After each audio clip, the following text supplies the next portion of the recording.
Well, welcome to another episode of Let the Truth Be Told. My name is Seon Williams, and I thank the Lord for you that tune into us every Sunday morning. Everybody that come up to me and say, Sean, when y'all taping another program? Well, we got one for you today, and we got a special guest, Miss Patricia Avery. And so, Miss Patricia, how you doing? I want you to introduce yourself to your community. Well, Sean, I'm doing okay. I'm a little heartbroken. Yeah. Because I've been home now for about 3 weeks, and coming back and hearing about all the gun violence is just a trigger for me. Yeah. But I'm doing okay. Just a little saddened by all the violence that's taking place in our community and around the world, actually. Yeah. And so we're going to get into, and that's actually going to be our topic. I normally label these programs. Okay. So we're just going to do an open dialogue about gun violence. We might even get into some things about the chief and with Chief Cobb resigning. Yeah. And so we'll just open that dialogue up and let the Lord take us where He wants us to. Yeah, I was go. When you speaking of Chief Cobb, I'm just going to jump in real quick because I was kind of on the panel, the committee, when they hired Chief Cobb. So I was a little saddened to hear that news about he's retiring, but I do wish him well in his new position. But he certainly did provide a lot of, he came in at a time in the community where the community needed his type of leadership. Yeah. And, we were going through a tough time then. Yeah. And with Kiwan and everything that was happening in our community. So I wish him well, and I know that now we're looking forward into the future about who's going to be our next chief. At a critical time, I think in what we're seeing going on in our community with the increasing gun violence, once again, we've been working on this issue for a long time in our community. Me personally, being impacted by gun violence, it takes me all the way back to December 1965. Wow. When I was first introduced to, as a very young girl, I was 9 years old, to the impact that gun violence can have on your life, your family's life, and your community. It's one that, especially now, there's moments where you can get a reprieve when you don't have triggers, but it seems today, for us survivors of gun violence, there's just very little time in between where we can actually get, moments of where we don't have to have those triggers and our heart just opens wide up, or if some people would say that wound, that just, it's like picking at a scab. Wow. And it just never heals, and it's unfortunate. I know that the community has done a lot of work in trying to figure out different programs and different processes and different tactics that we can take in terms of how do we address this pandemic of gun violence. It's tough. It's tough.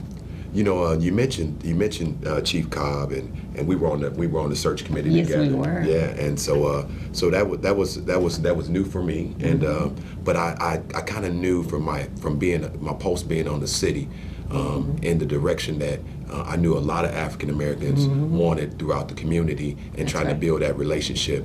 So I was able to thank God to be a part of that process, and thank God for the leadership that allowed me to be a part of that process. And I think we did the right thing at that moment, right? I absolutely do. So we have no regrets, and none. And putting Chief there, I think he'll be a great consultant. Yes. Because it's one thing to say what that position entails, and then when you get in that position, then now you're the target now. Yes. Then you're the guy that got to dot every I and cross every T. That's right. And when you're in leadership, not everybody's going to like your decisions and the things that you do. Well, we can't please 100% of the people 100% of the time, and that's just not going to happen. That's not realistic. Right. But you do the best you can. Right. And I think Chief did the best that he could. And the thing that we knew going in and with that decision, I felt really good about the final decision that was made. I remember being very happy that the council finally decided that Chief Cobb would be our next chief of police for Champaign. I knew that he had a vested interest in the community. Because it's one thing to bring people in from the outside and get them acclimated to your community, but to have someone from here, this is home. So why wouldn't he have the best interest of this community in his heart as well? He has to live here. So the safety and concern of the community and of the citizens lie within him from being here. So and I think that was one of the things that I echoed to not just city council, to that committee, but also to Chief Cobb himself personally. Knowing him, growing up with him, I was over the banner. He was at Centennial. Know the amount of skin in the game he's put in over in the banner and throughout this community, and then his experience with West Point and some of those other things. His family being here personally, and then being able to echo that to Steve Carter, which ultimately made that decision about trying to do as best as he could to try to amend the broken relationship between the African American community and the police and our local police department. So I think it was a great decision at that time. I think as for him personally, being able to move further with his career, because there's a lot of stress on the job. Oh, absolutely. And so Brother David Allen told me, Brother Sean, you got to watch out because this community will wear a good man down. And so a good woman too. But and so being able to just knowing when to quit, knowing when to hold and fold them, and then go to another level. Now I think that he'll be in a position to be able to groom the next coming chief about decisions and being in a consulting mode, and also with this new position as far as training and what that looks like. I really do wish him well on that. When I'm just going to back up just the conversation just a little bit and just say how much I can relate. I know that we had an officer, also a fallen officer in the family, that his family is still in the grieving process. So like I said, it's a long, drawn out process, and even from the community violence to the violence that this family has sustained after gun violence. I have to say that my thoughts and prayers go out to that family as well, and all the families that have succumbed to gun violence. But I know that it's tough, and I knew that that somebody, these things we never want to happen. And unfortunately, they do. And it's just really a tough call. And so I know that Chief had to feel that was one of his fallen. That was his officer that was a fallen. So he has to feel the weight of not only all of the community violence that was going on, but now he's got an officer that succumbed to that. So it's a tough place to be in. But I have to say, overall, I think that Chief had, handled himself very honorably, and I think he served us well.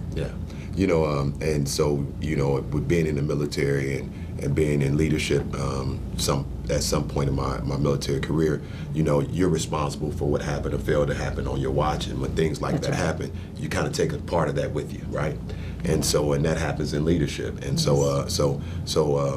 I made it my point to go down and wait for everybody to get all of their venting out at City Council. I just don't like to go down there for put a dog in every fight. That's right. And so, and so I kind of waited till everybody got their venting out there, so I didn't get muted by all the other different language that was going on, and emotions were high, and the emotions very high. And so I wanted to personally give Officer Oberheim's wife, our condolences as the African American community, as a leader in the community. I wanted to be able to say, hey, all of us. Are sympathetic with you. You are an employee of the city of Champaign, and as being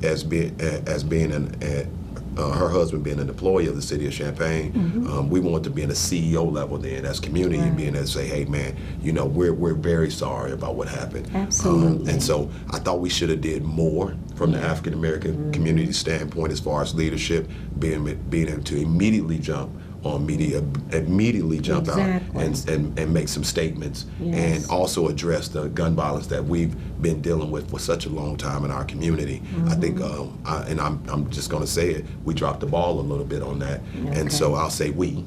Because I'm part of the community too. Okay. But I was in a meeting where the conversation came up, and the overall statement was, no, we should not just back down right now.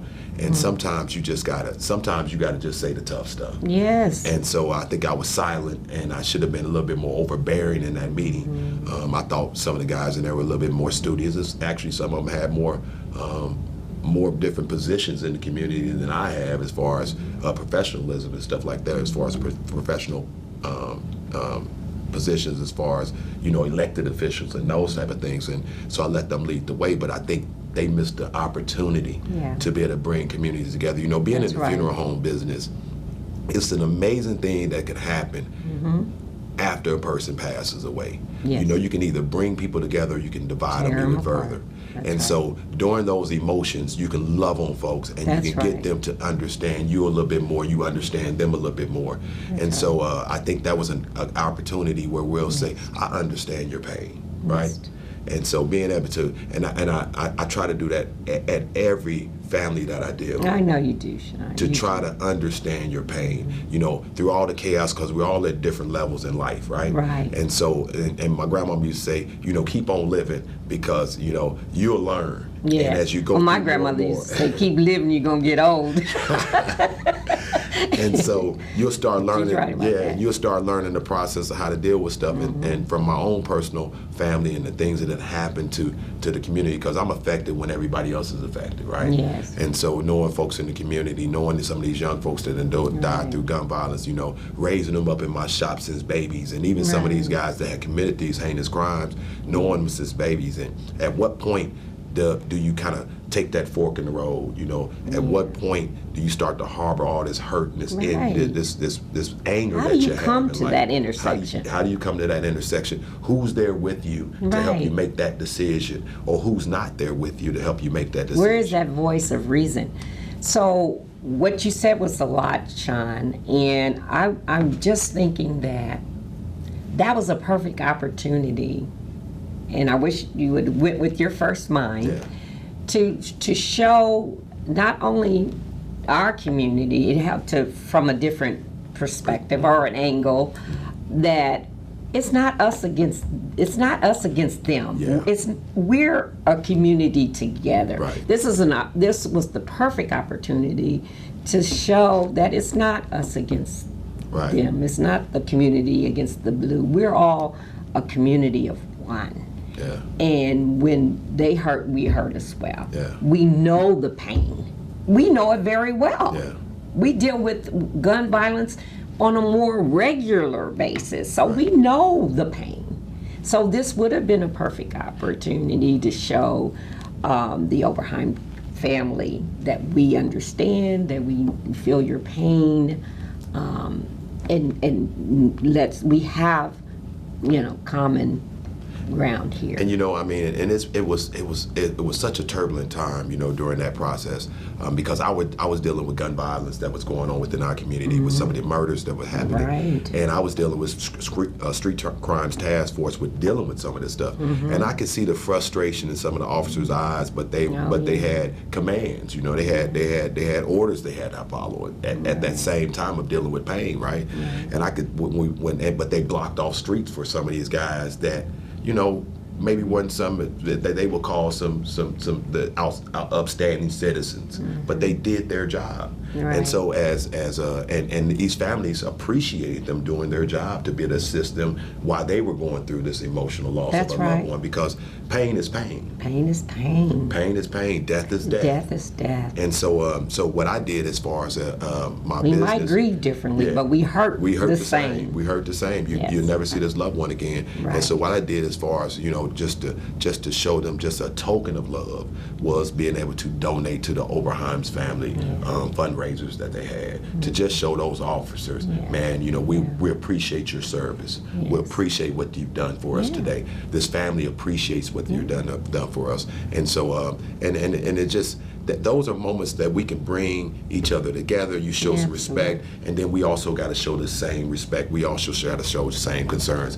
when they're going through, and that's one of the reasons why I used to always attend the memorial thing that they had in the park with the firefighters and the police officers, to be able to show that we respect what you do. That's right. As a community, Right. because that's the way we get a middle ground.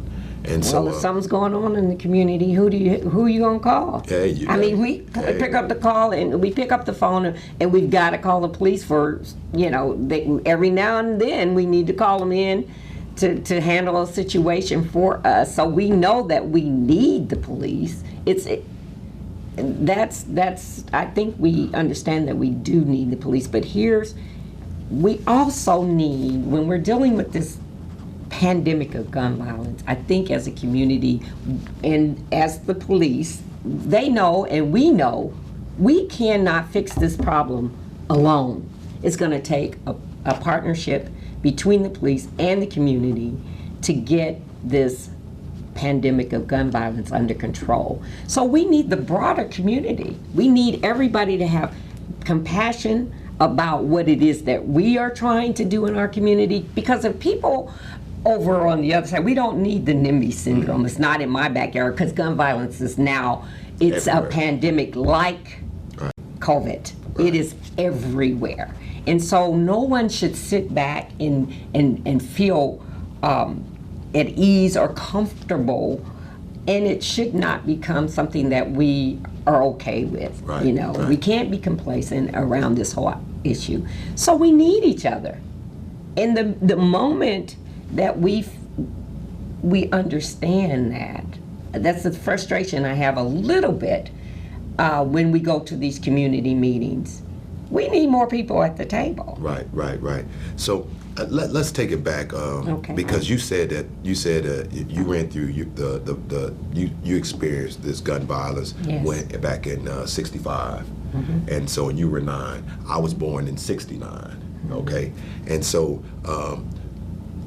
When we're talking about hiring officers or getting more officers that look like us, that understand our community and things of that nature, what has happened in the African American community to stem this that's been going on a long time, that stems us to have this belief that we shouldn't either be officers, we shouldn't tell the police what we see, we shouldn't pinpoint stuff. Can you elaborate? Where do we get this from? Where is this bad information or bad thing been implemented within our culture? Well, it's really not bad information.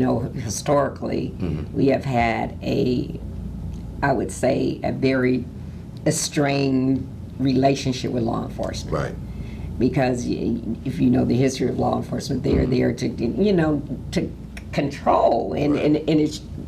But as we move forward into the future, it says protect and serve. Right. We have never felt protected and served as if that was a mantra for our community. Maybe served, but not protected. We do have a history that this is why it's so hard to repair the relationship between the community and law enforcement and building that trust. Right. Because of our long history that we've had in the development of law enforcement and its role upon our community. Right. And so it's understandable in a sense, Sean, where there's a lack of trust between the community and the police. But it hasn't always been as bad. Yeah. Where, we have a lack of police. But we just got to keep working at, if you see the number of, let's just set aside the community violence, because we always get in trouble from the other community when they're looking into our peering through the window and seeing what's going on in our neighborhood with the community violence that's taking place.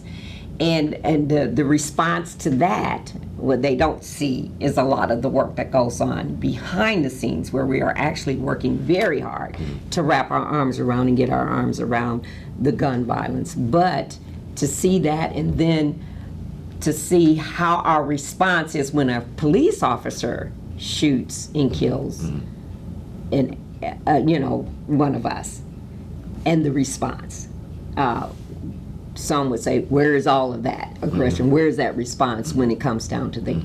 But it's different when, as taxpayers, we are paying the police officers to protect and serve us.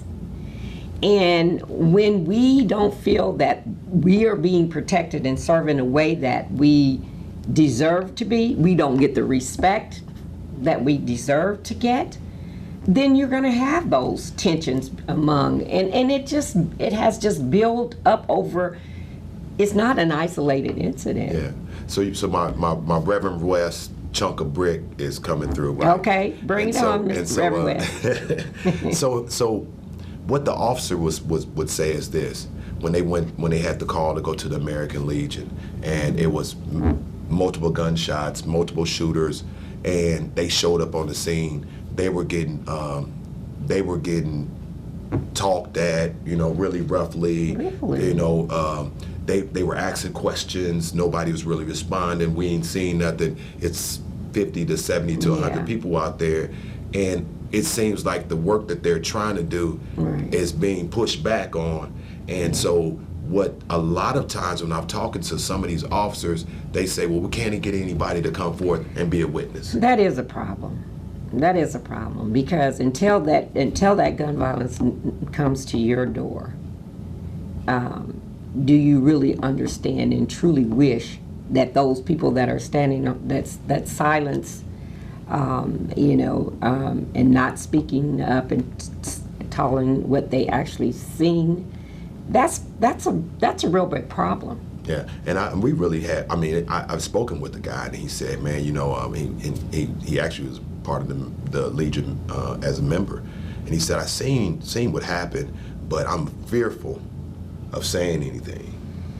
What's the flip side to that, though, Sean? The flip side of that is my mama could get shot next time. Exactly. That's the flip side. Exactly. Your loved ones can get shot. Exactly. And you've had to deal with. Because now you're leaving the trauma. shooter out there to go and get revenge, or the person that's been shot to go get. Because hurt people. Yes. And if we never address the hurt and the person that's committing all these crimes, that's hurting other people, and so we and I think as a community we need to address that within our own African American community and be able to and make people accountable for that. So we need to. I always said that, and I say it in this form. I mean, no disrespect, but I always say the hood got to take care of the hood. We have to hold our people accountable for when they do some stuff that affects all of us in our way of life. And it's such a small pocket of people. Right. But the tracking's been going on for years, So when I sat in these meetings and they say, well, who are these people?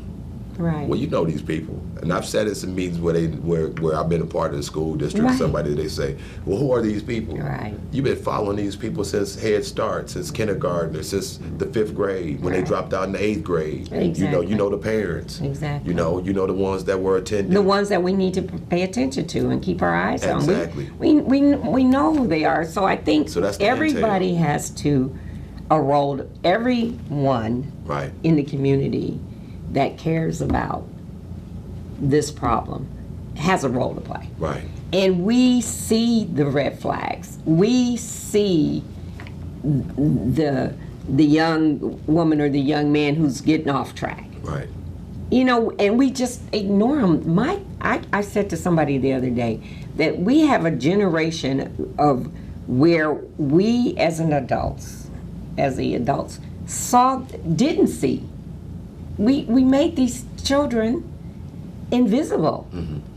We allowed them to be disrespectful, and as if we didn't see that. Right. We see what's coming down the road. If you see a car wreck getting ready to happen, you know what you're seeing. Right. But you turn away from it. What do you think is going to happen? It'll be a car wreck. It's going to happen. Be a car wreck. It's going to be a car wreck. And so I think we all have some responsibility and some ownership in all. Oh, definitely. And I think we're all leaders in our own prospective ways, whether if you're the leader of that household or you're just an uncle that's not meeting up to your responsibilities of being an uncle, or an aunt that's not meeting up to your responsibilities of being an aunt. And I think a lot of us have gotten to this place where, well, it's not my problem, or life has got so challenging that I'm just gonna just work on me and mine. Right. And when you just work on you and yours, you let everybody else run amok. Right. And then you never address some of the things that you're witnessing that's happening even on your block.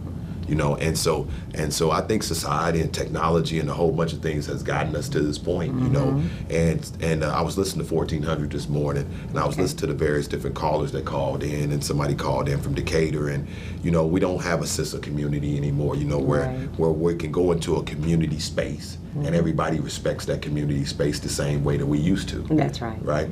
And so I think that's been an issue. You know, we go to the mall and folks don't respect the mall. Right. Or we go and, you know, and I mean, I've even... That word respect. I've even did funerals, you know, where I had to step in because we take the Bible says you're trying to put old wine into a new wine sack, right? So you got younger folks coming into an older environment where there are rules and there are policy standards that we've went on in church for a long time, right? And then at this point, then we try to get these young folks in at a funeral that's never been to a church service before in their life. You know, and then you tell them, well, you can't walk while the pastor's preaching, or he's praying, and you put your hand in their face, something like that, you know, and they ready to go off, and I see it, and let me handle that, little baby girl, it's gonna be okay. This is how we do it in church. And so, but I think it's not really like what you say is how you say it to these younger folks, and then you got to be able to come up to a level where you understand that they don't understand. That's because right. they grew up in an era where everything's been accepted, and I think we got to draw the line and say what can we accept, and stop accepting stuff because it's a monetary benefit. Okay, and the reason why I say that is because we've allowed these gaming companies to come in.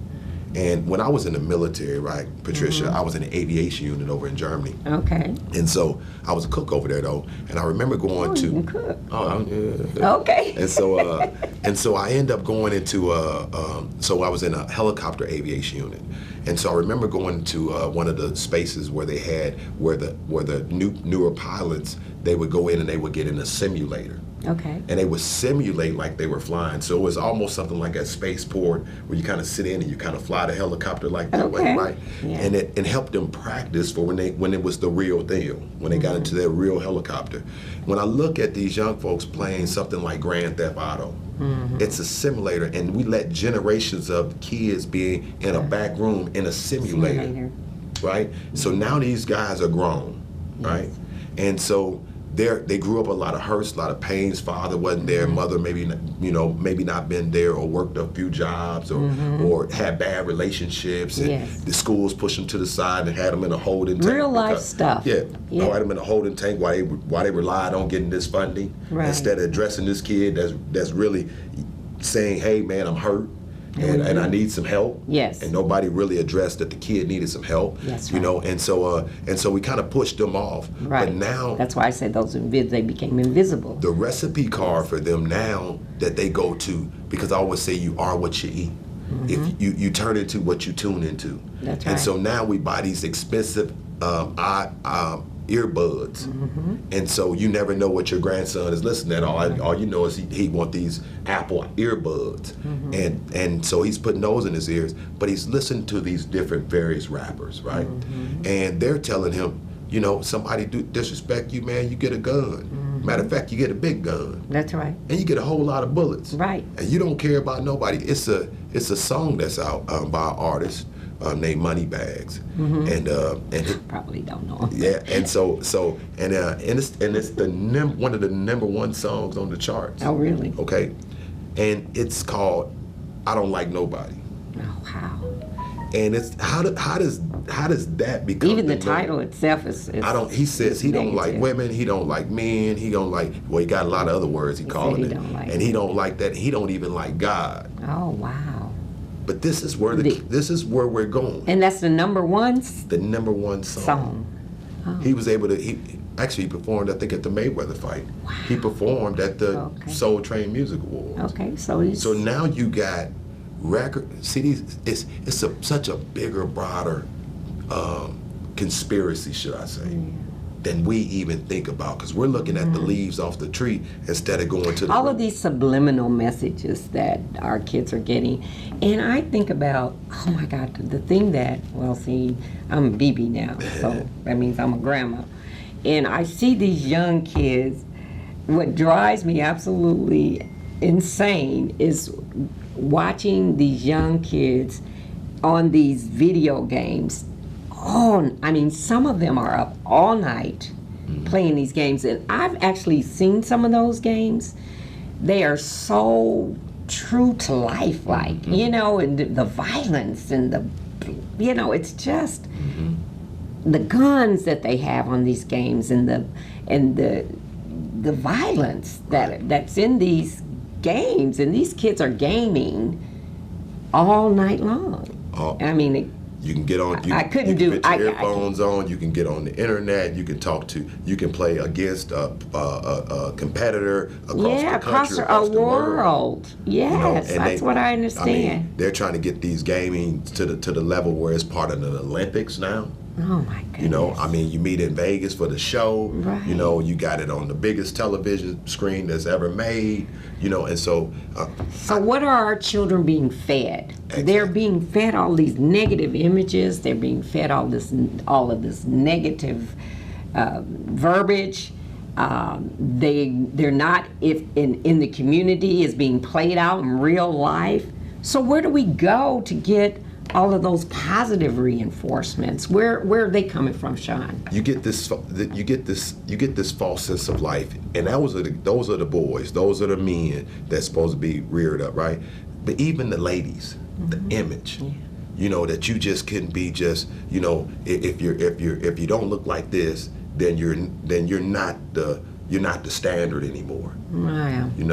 And so now you got to have eyelashes. You have to have a certain look. Yeah, you got to have eyelashes out there, out to here. Yeah. That's $200 coming from the household. But for all those ladies that are listening right now, just from an old school mama and sister, wife, mother, woman, that's not really what the guys are really looking for. The more natural you are, and you can say it as a man, Sean, but from what I know about relationships and men, when it's all said and done, they're actually more looking for the woman who's just going to be herself.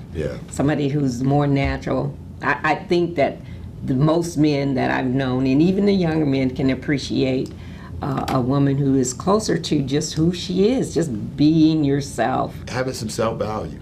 Having some self-value. I used to tell the young ladies when they would come in and they would say, Sean, cut my son hair this way and that way, and they would get the braids and they would do all kinds of different things to the young man's hair, and he just started school. And gold chains and all that stuff. I said, young lady, worry more about what's in his head than on his head. Okay. Because you gotta be a person of some type of substance. You gotta have more. You gotta work on more principles, morals, and values than an image, than a fictitious image. And I think we've allowed society to put such a fictitious image on our people. And I think it's all about what we see out there. And I think that leadership, and I always, charge it to my head but not to my heart, because we've always went to our rock whenever we had an issue within the community. And I say our rock will be the religious community. Just try to get us back on track to where we need to be at. But these guys, some of them, have capitalized so bad on our community that they've allowed it to run amok. Well, I've even heard that all of this with all of this violence and everything, it's, and I don't want to say it in front because I know that you're in the funeral business, but it's unfortunate that our pain and our suffering can be seen in other as areas as being profitable. It's being profitable. I mean, we were in a meeting years ago when we had CCAP and we were meeting, every week. We were coming up with some great ideas. We went to once-a-month meetings. Then we went to semi-annual meetings. Right. And then we turned it into a community coalition where we meet once a month now. Right. And I think that was a good thing. But at that point, we were meeting and we were coming up with creative ideas and we were getting feedback and we were building tougher relationships within ourselves and, you know, and bringing more people to the table. And I think that was good. I think we needed to do the other thing, but we should have met in that smaller group that we started developing too. Right. And so, but once we did that, I slid back in my chair and I said, man, I see what's going on. Everybody get paid off the dysfunction of the Black community. That's right. Everybody's getting paid. And I wish our young people would see that, you know, that when we get so upset and so angry when we think that the larger community or the powers to be are coming into our community, creating genocide when they wipe out a whole community. What are we doing? What are we doing to ourselves? Yeah. I would always tell my sons, oh no, you're not getting ready to give them what they want. We're going to run through these minefields. We're going to make it out on the other side because, damn it, we already know what's out there. We know what's out there. And then don't tell me, well, this is how they see me anyway. I don't care. This is, you know, young kids, I don't care. That's what they think of me anyway. No, that's you should care. You should care. Because then you're giving them, then you can't say, well, you know, the man is doing this and the man is doing it. No, you're doing exactly what the man wants you to do. Right. And that image has been put out there. I remember looking at a young man, and I mean, he looked at the shovel. I mean, his hair wasn't combed, his pants was hanging down, and all of those different things. And he was at the University of Illinois. So I rode by him, and then something said, stop him. He had his backpack on. He said, stop him, go back. So I turned around on Green Street, and I went back. And I said, hey, young man, I don't mean to be disrespectful to you, but I want to say something. I see you in your future and you being in a corporate setting. Okay. But you got to work on being in that corporate setting while you're training right now at the University of Illinois. And he looked at me and he shook his head. Hopefully that young man took that advice. Well, he probably did, You know, Sean. because what happens is... Now, who turns around and stops for, number one, you did a good thing, because we should stop more often. Yeah. Because, I mean, you can't wait for an opportunity to come.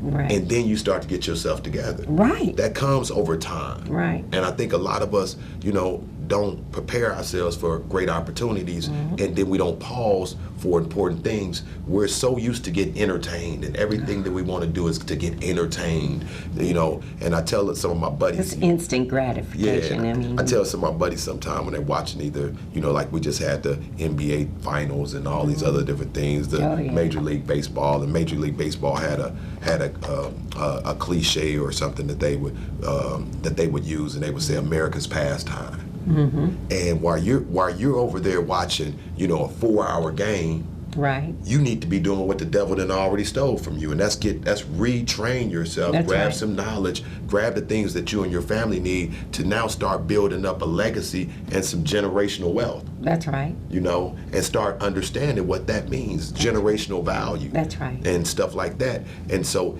you don't really have to go to college to learn these things. I started learning the stock market during COVID. Okay. It's never too late. During the world's, I mean, most treacherous times that we've seen, most turbulent times that we've seen. There's one bright light in this whole pandemic, this COVID era. It did provide a moment for people to just reflect, and to just step back and soul search, and really come up with new ways of thinking about what is really going on out here in the world and what do I want to do. And so it was a time of reflection. Yeah. And so, you know, I'm glad that a lot of people had to rethink how do I move forward. It had a lot of people rethinking their whole life. Yeah, because before then, I mean, you can get caught up in the hustle and bustle of life. You can start giving up on new opportunities because that's going to take time away from this and this and that, and you don't really evaluate everything. So it gave us a time to just sit back and do a man in the mirror check, a woman in the mirror check. I like that. I mean, and find out, I mean, now some people have found out, man, I got a 16-year-old in here that can't even read. Right. That's right. I got a companion that I really don't even know. This person that I've been with for the last 6 months. That's right. Every day. You start learning a lot about each other. And so now you have to go back and retreat and refocus and reevaluate and just start, writing some things down. The Bible talk about write the vision, make it plain. And putting that on paper. What do you want to do? And I think it's an individual responsibility. That's so we right. try to put it on community and say, what do the community got to do? You're right. The community can only do but so we make much. a collection of the community, and we make up the community. Yeah. We are the community. And so we have to not be in our silos and say, I have to focus. And it's good to focus on what it is that you want to do, because you can't contribute unless you have your, charity starts at home, so you have to start there. Right. But then how do you take that out into the larger community and share it, which is what you've been doing, which is so good. I mean, when we are working our way out of problems, people like to go to the root. We know the symptoms, but what is the root cause of all of this violence?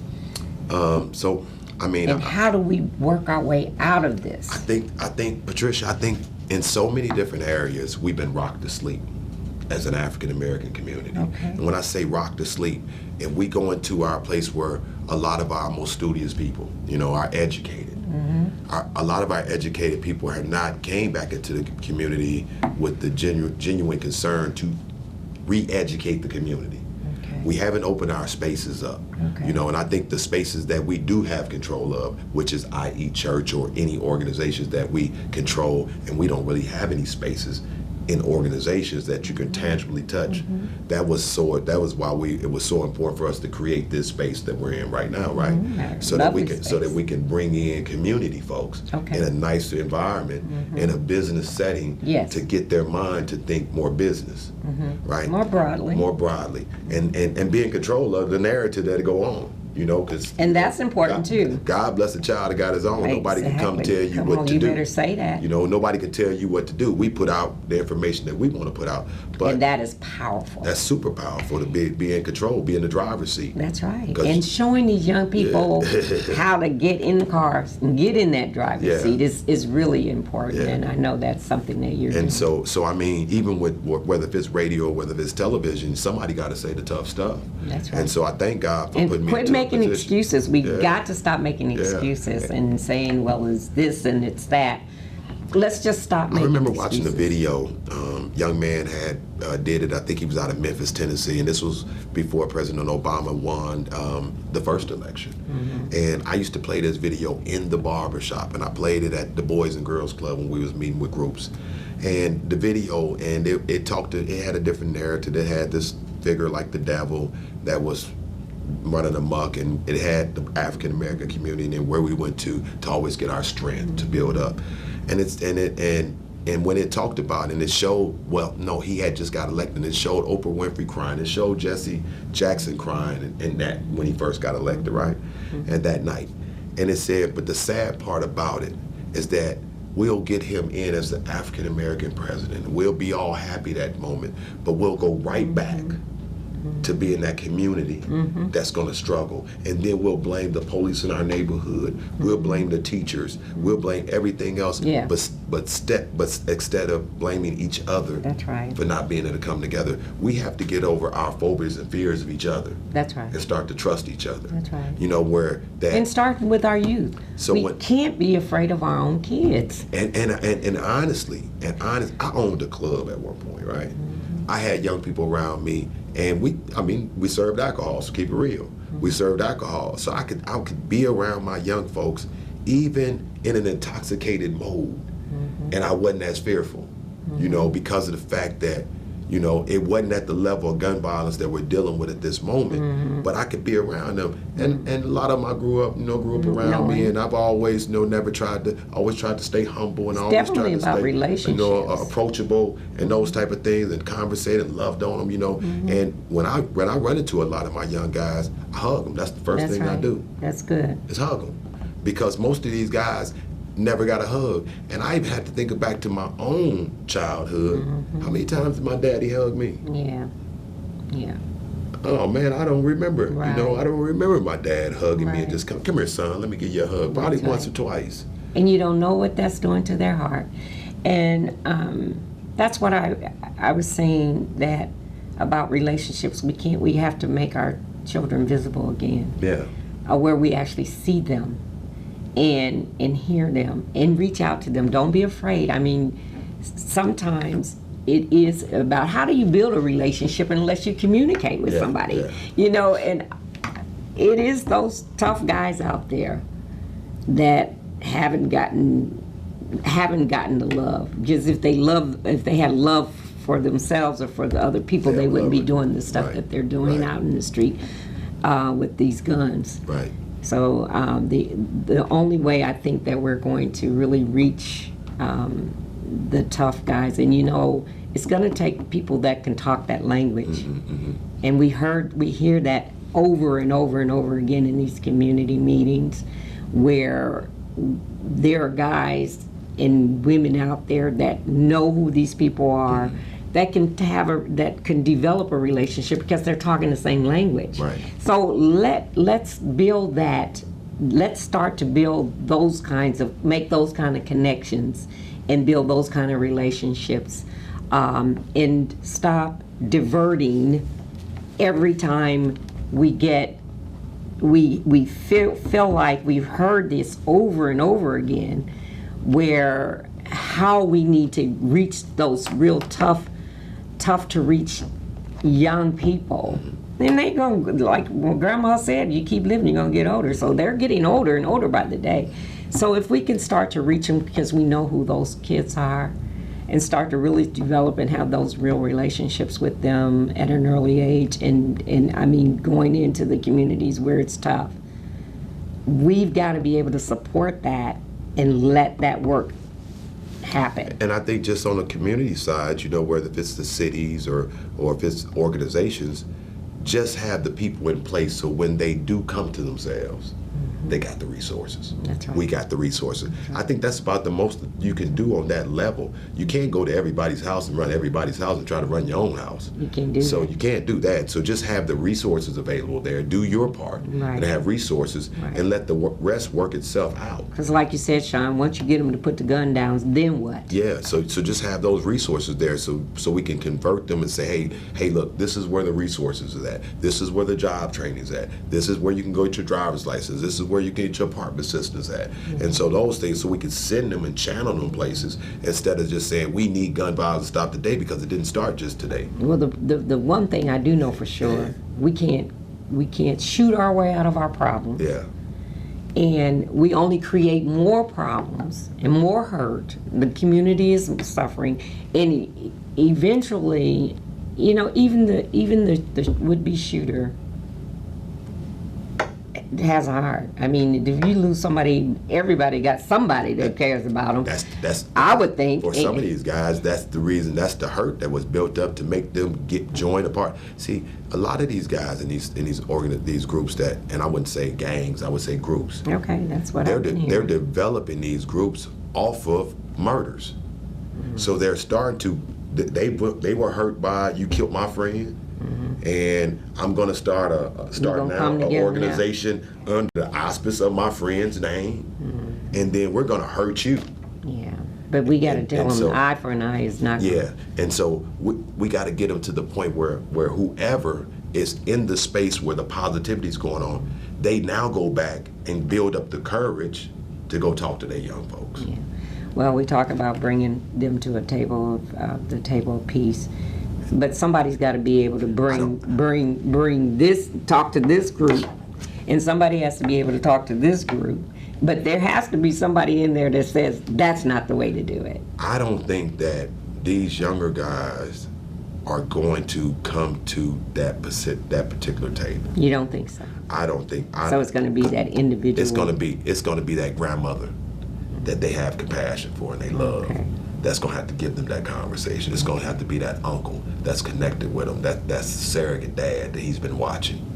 Or maybe we're meeting with the wrong people. Because the Bible says that you'll change by what you see. You'll change by, be a living example. Mm-hmm. So it's been so much negative examples of what manhood looked like. Mm-hmm. So now you got boys that's the age of a man being a boy.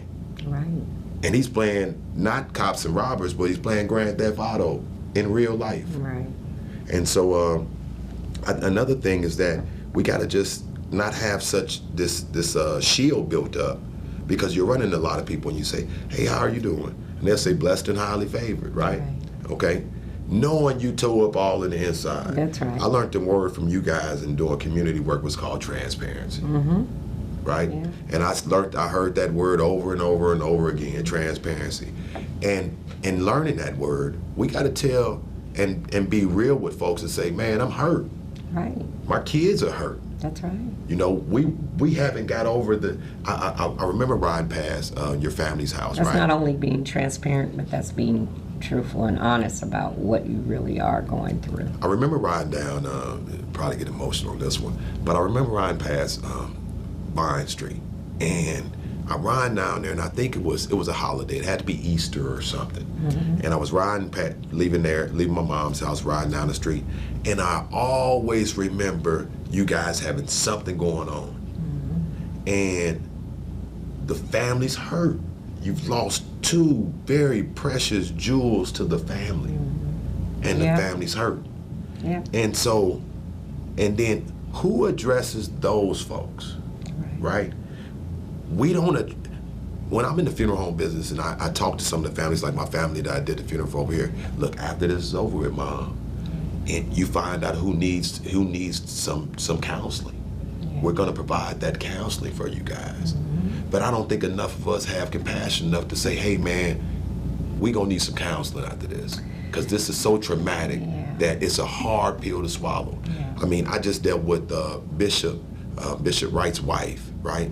Yeah. And he suddenly passed away through an illness here recently. Yes. And it was a tough pill for all of us to swallow. Right. But I went and sat on the couch with his wife on Sunday. Mm-hmm. And it's just been a tough pill for her to swallow. And so now she has to wrap her arms around loved ones, but nobody can ever replace that loved one. Right. But what's her support system? What's her support system? Yeah. And so we don't, I think, we're there immediately is when somebody passes away and this impact happens, but after a week or two we go back into our old silo. When there are long-term effects. You talk about the long haul. Because you mentioned 65. Yeah, and I'm still. And I spoke to you on the phone when your niece passed away. And when I spoke to you,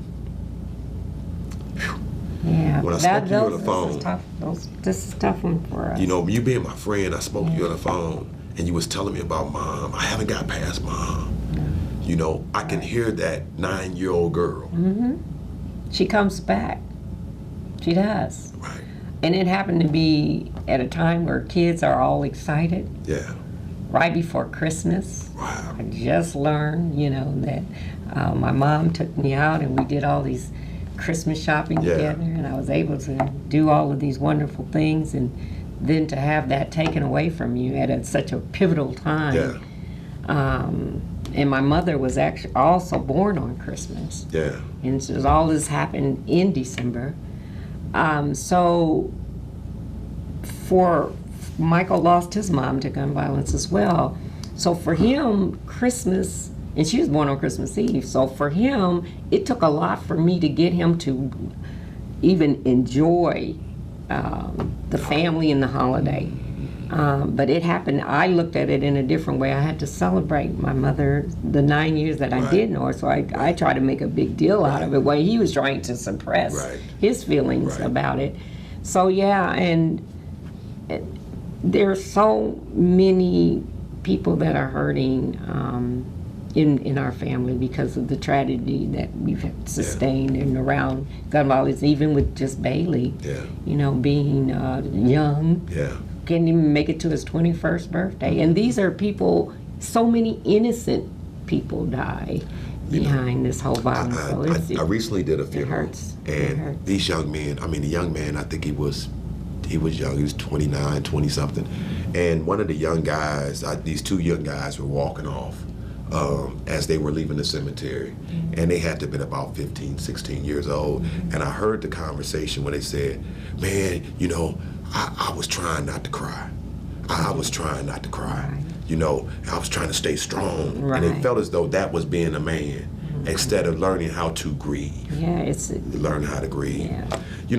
Patricia, funny how time flies when you're having fun. You're having a great conversation. It's been nice having this conversation with you. Give us some closing statements.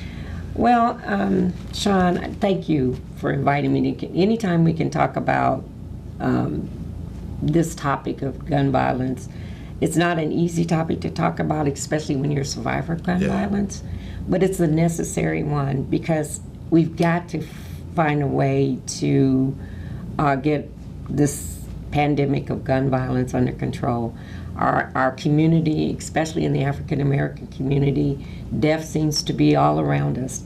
We're fighting. We're being hardest hit by the pandemic, the COVID, and now we're in poverty. And I think about the program. Can I just say this, and because it's something that's been on my heart, to just say about our community itself. I noticed that we have a lot of entertainment and a lot of things for adults to do. We don't have enough stuff for our kids to do. At least when my kids were being brought up, we had ants in the pants. We had the Chuck E. Cheese. We had places where we could take the young people. Somebody on Facebook was looking for a place to take their kids. We've got to focus more on activities for our youth. Really, someplace, get out the Nitro Zone. We don't even have the Knights Action Park, something that we can do in this community to build up the places where the parents do have places to take the kids to release some of that energy. So that is something that I would like for the city council and our community leaders to really think about in our chambers and all of that. To how do we bring more entertainment in here for the young people? Get them when they're young. Have activities that they can go to positive to release some of that energy, because we know energy is energy. Whether it's positive or negative energy, it's going to be released some way. So let's work with our community on bringing in more fun. We had a whole year where they didn't even have the fair. At least it's here this year. But we can't wait a year for that. We need stuff to happen on a more regular basis. So thank you for what you're doing, Sean. I know that you're doing all that you can to increase our young people's knowledge of financial wealth.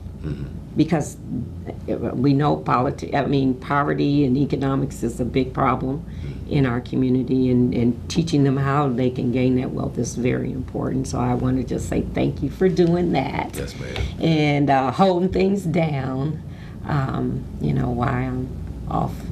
But you back and forth. I'm back and forth. You back and forth. This is still home. Your phone call. This is home, and I'll be back. In the drop of a hat. Okay. Well, I thank the Lord for you. Thank you and you that have stuck with us for this program. Thank you for watching us. As I always say, we can't do everything, but we can all do something. Do your part to make our community a better place. Thank you, Jason. Thank you for watching another episode of Let the Truth Be Told.